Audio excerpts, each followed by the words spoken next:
Hey everybody, welcome to another edition of PoCommunity. I'm Mike Arboit, and my guest today is the author of Black Belt Money Management and your financial sensei, Alireza Fadaie.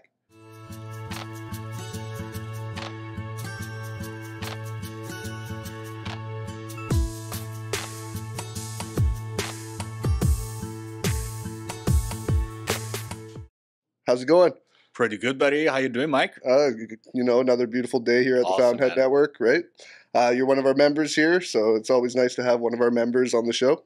Thank you so much. Hey, you know what? So after writing the book, actually at the same time, I created my online course, which I've been thinking about for years. And all the videos were recorded, right here at the Fountainhead Network. Super happy to be a member, man.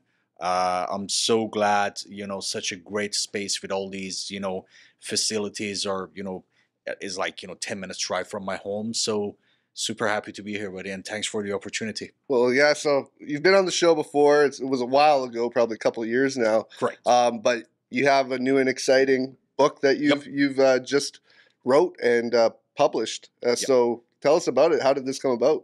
Sure. So at my book launch at Coquitlam Public Library, I made a joke that the only two things that I know are personal finance and martial arts. So if I was a musician, I don't know if I would mix music with personal finance. I don't know, but so the chapters of the book are divided like color belts of martial arts. That you start from white belt and you go all the way to black belts. And in each chapter, I've used a lot of terminology in martial arts in this book. So we got defense, we got offense. Basically, defense is the risk management, proper type of insurance, and offense is investment, savings, and all that. We talk about debt management, and by black belt, basically we put everything together. So the reason I wrote this book was I can see that our industry, generally speaking, is very product focused.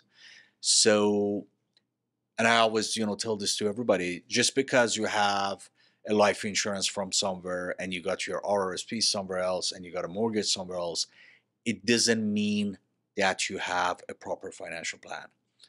So it's really important to have a harmony between all the things that are going on in your finances. And people who think they do have a financial plan just because they have a RSP or an education savings plan for their child, when I ask them some very simple questions, to give you an example, okay, so you got an RSP, do you know when you're going to be able to retire? Or when are you going to be mortgage free? And they have nothing to answer. So what I've really also focused in this book and also in my online course is trying to figure out the habits and what is going on behind the spending that people do, because that is a very not many people pay attention to that. And I've seen it firsthand. Like I sit down with a lot of especially young families and people who are they got pretty decent stable income. And we talk about, okay, so how much do you make? How much do you spend? And I see it very often based on based on the questions and the information they provide to me. They should have like 2-3 grand sitting around in their bank account because that's like a surplus. It's more than what they pay in expenses. However, not only they don't have any savings, they do have credit card debt.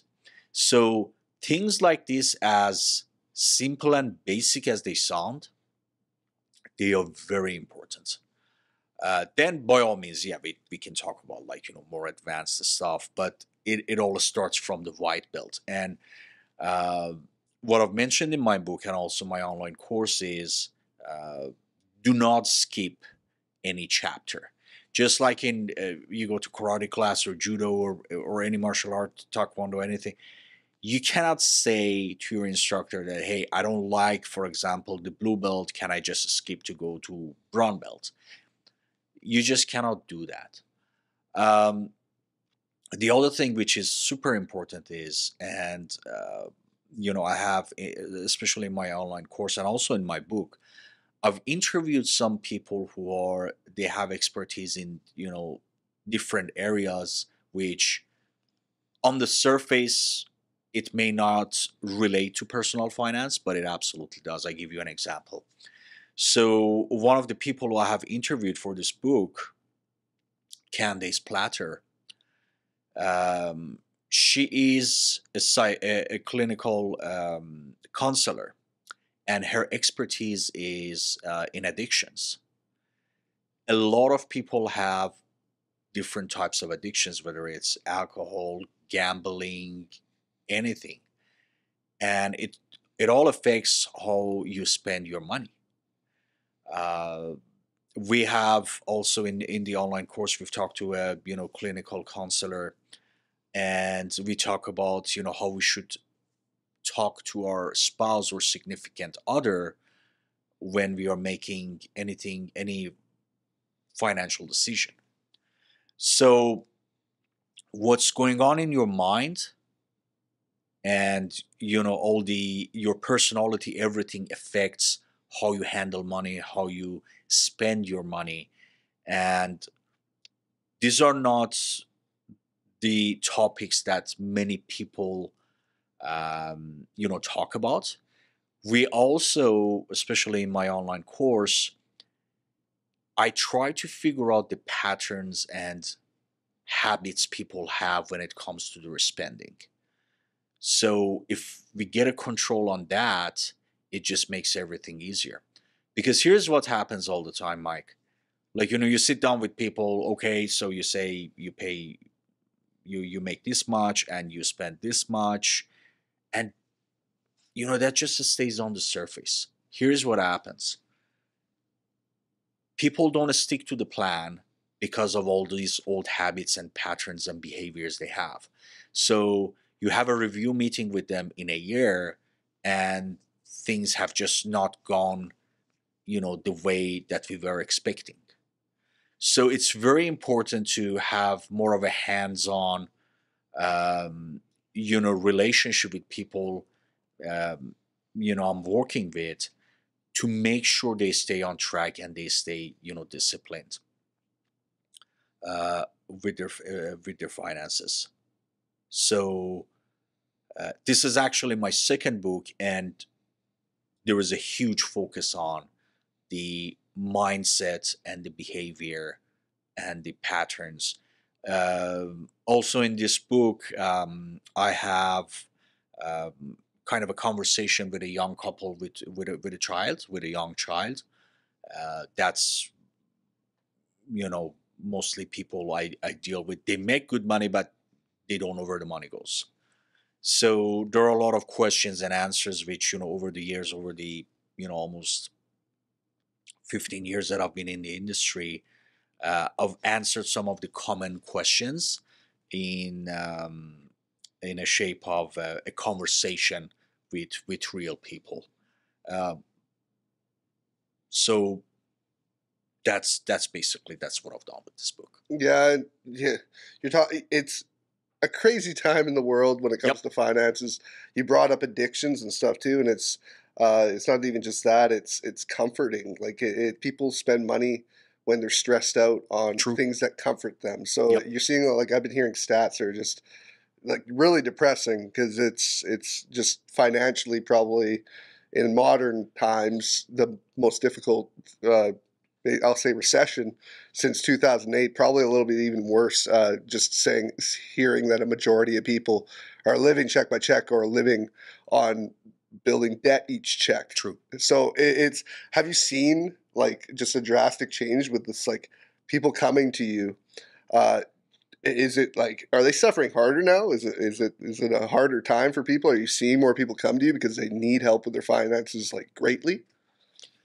Great question.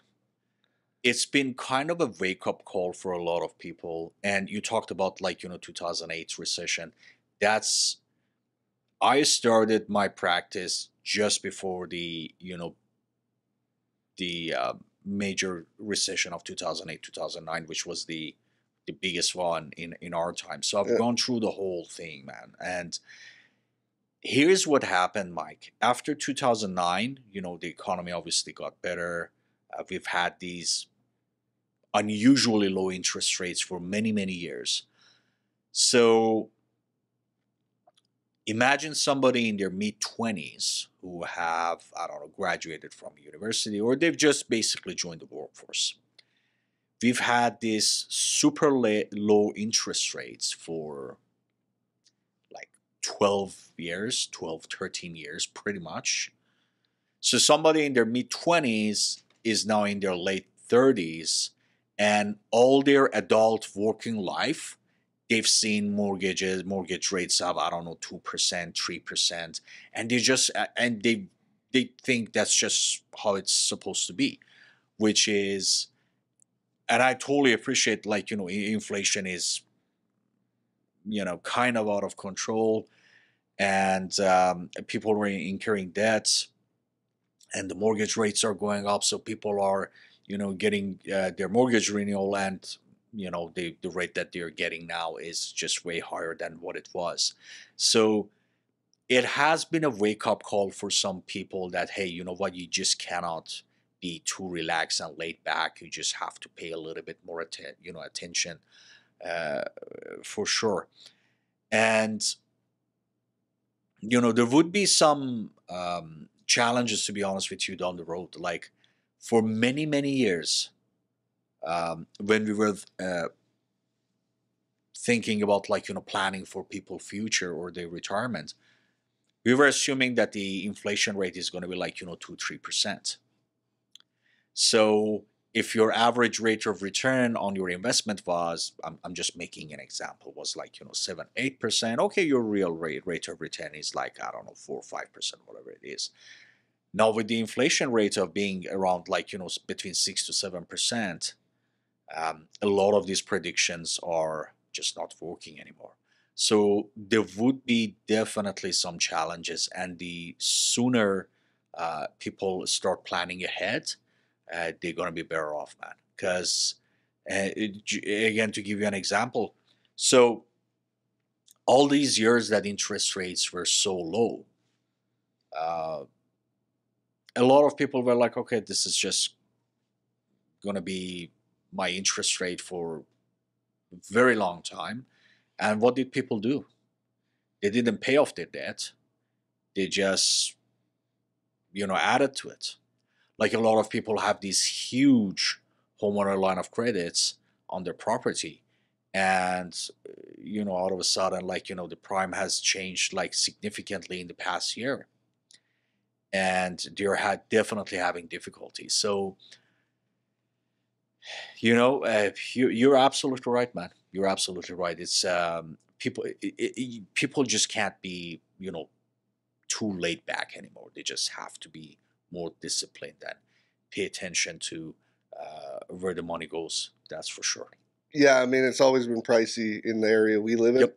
but it's almost like stats of how a family affords living, let's just say in Vancouver. Yep. What you need to make is like significant money, and people are still just getting by on True. significant money. So it's getting a little bit, like, young people are almost feeling hopeless, and so, like, they feel like no matter how much they manage their money, it's never enough in this market. So it's scary when you see, like, in the inflation costs and everything going up, or like people paying rent.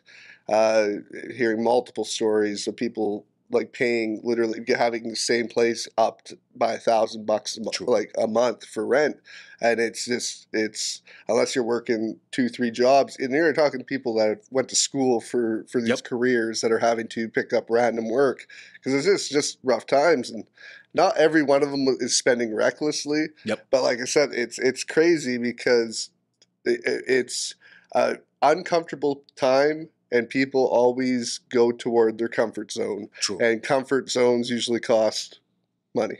Absolutely, man. And so like how do you like get your clients to like kind of like balance it out, because mental health is huge. Yep. So it's like being able to manage and save that money, but also kind of keep yourself sane in the meantime. Absolutely. Here's the thing, Mike, and I'm going to be very honest with you. You're absolutely right. A lot of people have income problem, and I would not be the right person to help them in that department. So if and you're absolutely right. You need a certain minimum income just to be able to afford the basics in Yeah. Greater Vancouver. That's for sure. Like, to give you a perfect example, I'm on top of my head. Few of my clients have moved to Alberta over the past 2-3 years. Yeah. Because the living costs are relatively lower over there. Yeah. Who I deal with is people who are making good money, but they don't know where the money goes. Yeah. And just because you're having fun and you can afford going on vacations and all that, it doesn't necessarily mean that you're going to have a secure financial future. And trust me, I'm not one of those people who say, hey, you shouldn't do this, you shouldn't do that, and just save your money. Absolutely not. As you mentioned, there has to be some balance. And I'm not the person who would tell you that what your priorities should be. I just bring up some issues that it may be important for you, it may not be important for you, but at least you're going to have some awareness. To give you a perfect example, like, there would be a time that even if we want to, and I would be the first person who say, as long as I can work, I'm going to work. If it's I'm 75 years old and I'm still able to work, that's what I'm going to do. But I don't know, there might be a time that I'm just not able to work. I may have, I don't know, some critical illness down the road, or uh, whatever it may be, and I just have to retire and basically still have some expenses to pay, even if I end up in a nursing home or a senior's house. Those places are expensive, man. Yeah. So regardless, I cannot afford not to think about, I don't know, 20, 30 years ago, depending on people's life stage. And to be quite honest, there is no easy answer to that, because as you mentioned, if you're just getting by and you cannot afford the basics, like, there's not going to be much left to basically to allocate to the future savings or investments or anything else. Um, here's the thing, though. Making more money doesn't necessarily mean that you're going to have financial freedom. To give you an example, and I've mentioned this very simple, basic example. Somebody who is making $20,000 a month and is spending $21,000 a month is going to be in the same situation with somebody who is making $3,000 but are spending $4,000. Yeah. And I've seen it firsthand. A lot of people, they make more, they spend more. That's just how it goes. Yeah. And talking about the balance, yeah, absolutely, we want to enjoy our life. There are things we want to do. I remember early in my career, I was hardly getting by, as you said, and my business just got better. And hey, I wanted to have a bigger house, and I wanted to drive a nicer car. There is nothing wrong with that, but as you said, it's just about the balance. Like, can I afford to live in a bigger house or drive a nicer car? Yes, I can. I don't want to do it, though, because, like, personally for me, it's not worth my peace of mind. I want to be able to afford, all these things if there is up and down in my business or the economy doesn't go well. So there is a certain limit. You don't have to stretch yourself to the max. And that's what many people do. Yeah. So something happens like, okay, you don't have to go to the most expensive house that you're qualified for the mortgage.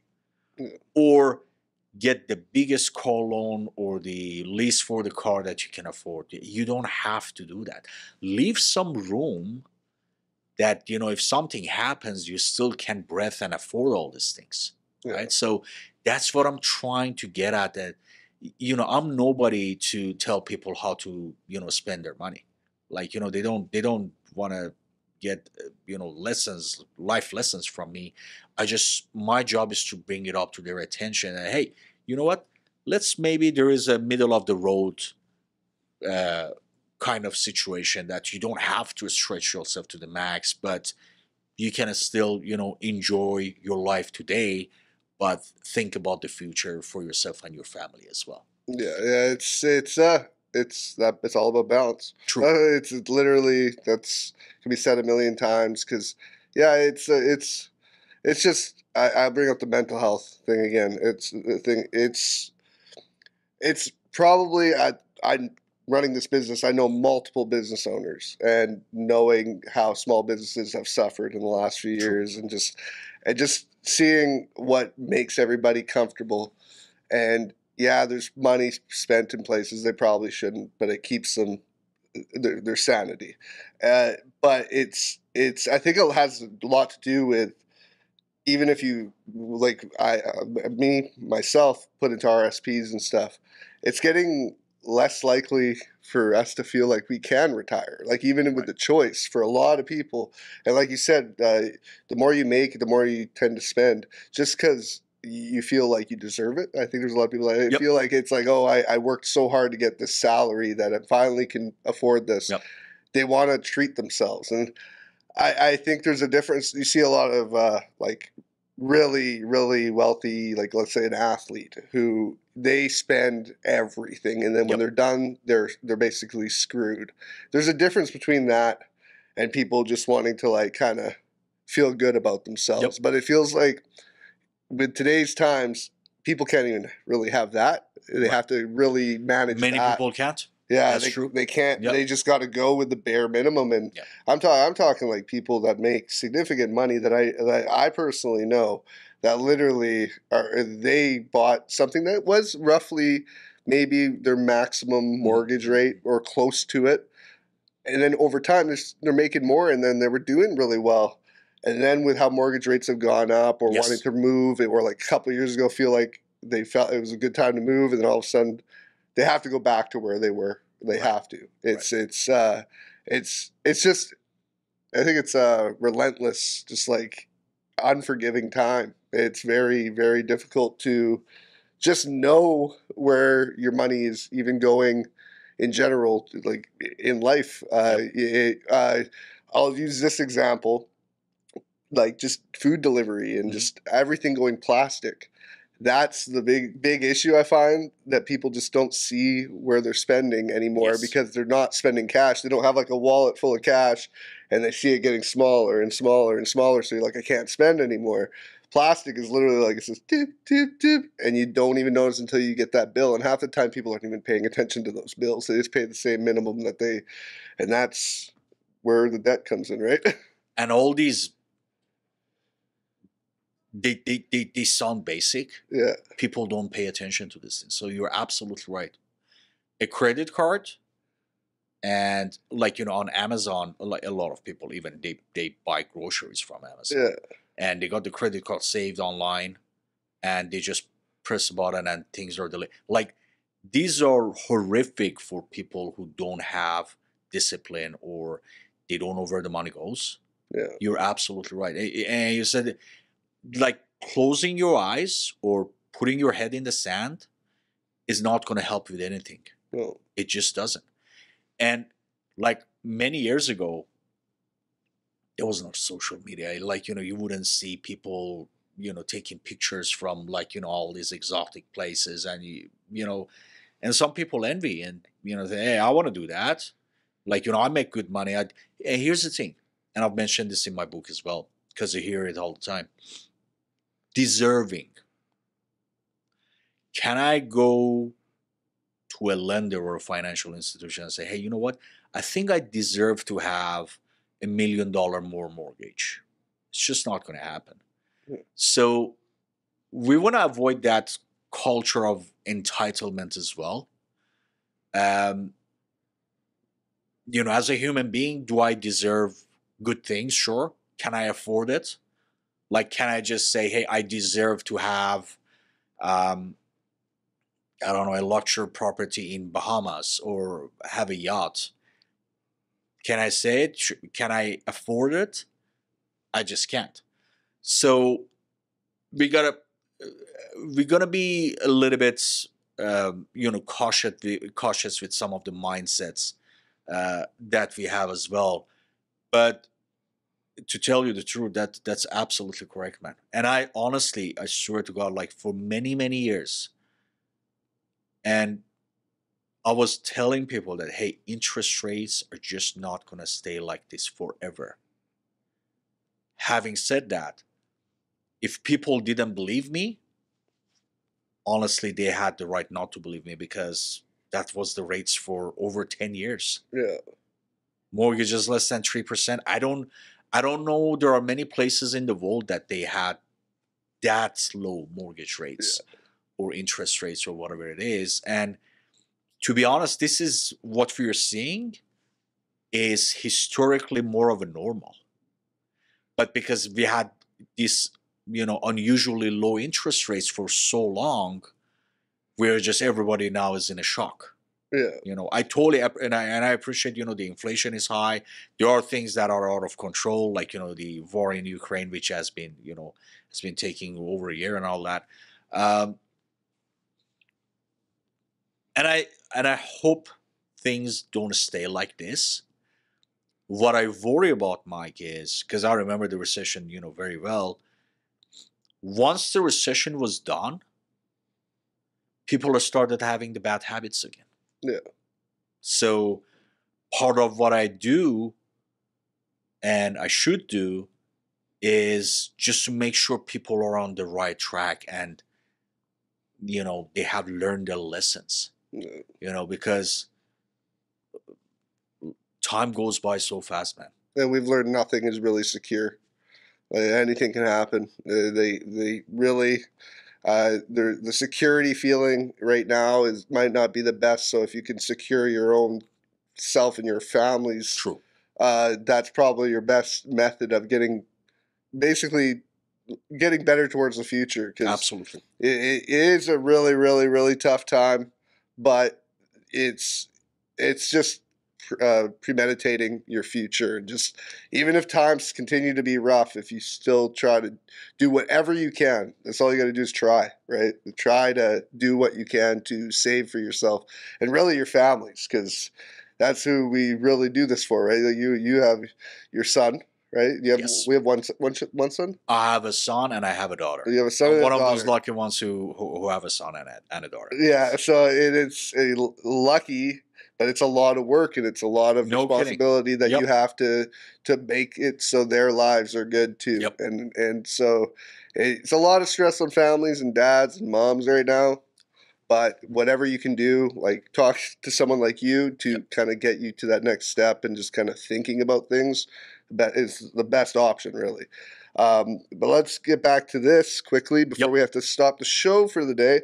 But the book, you had your launch in Coquitlam, and now you have another one, you said North Vancouver? At West Vancouver. Vancouver. The majority of my clients and people I know are either at Tri-Cities or, North Shore and downtown. So I thought I would have two. And especially over the past 3 years with COVID and everything, there have been tens of people who have become my clients, and I've talked to them over the phone. I've never met them. Yeah. So this is a perfect opportunity for me to meet some people as well. And the online course, man, I've been thinking about it for years. Finally did it last year and launching it this year. Nice. So people who want to have a plan, a proper plan, and they need some transformation, practical transformation in their personal finances, they can go to mypersonalfinance.ca and sign up for the online course. There are not just bunch of pre-recorded videos. We take people hands and basically by the end of the course we provide them with a practical, simple financial plan that is tailored to their situation. Well, that's awesome, Ali. I appreciate you coming on again. It was Thank great you so having much. you Thanks here. for the opportunity, bud. No problem. And on your next book, we'll talk again. Thank you so much. Because I think we did talk about the other book last time. Absolutely. But thank you so much. No problem. And thank you all for watching and listening today. My guest has been Alireza Fadaie. He is the Financial Sensei. There you go. Thank you. Thank you.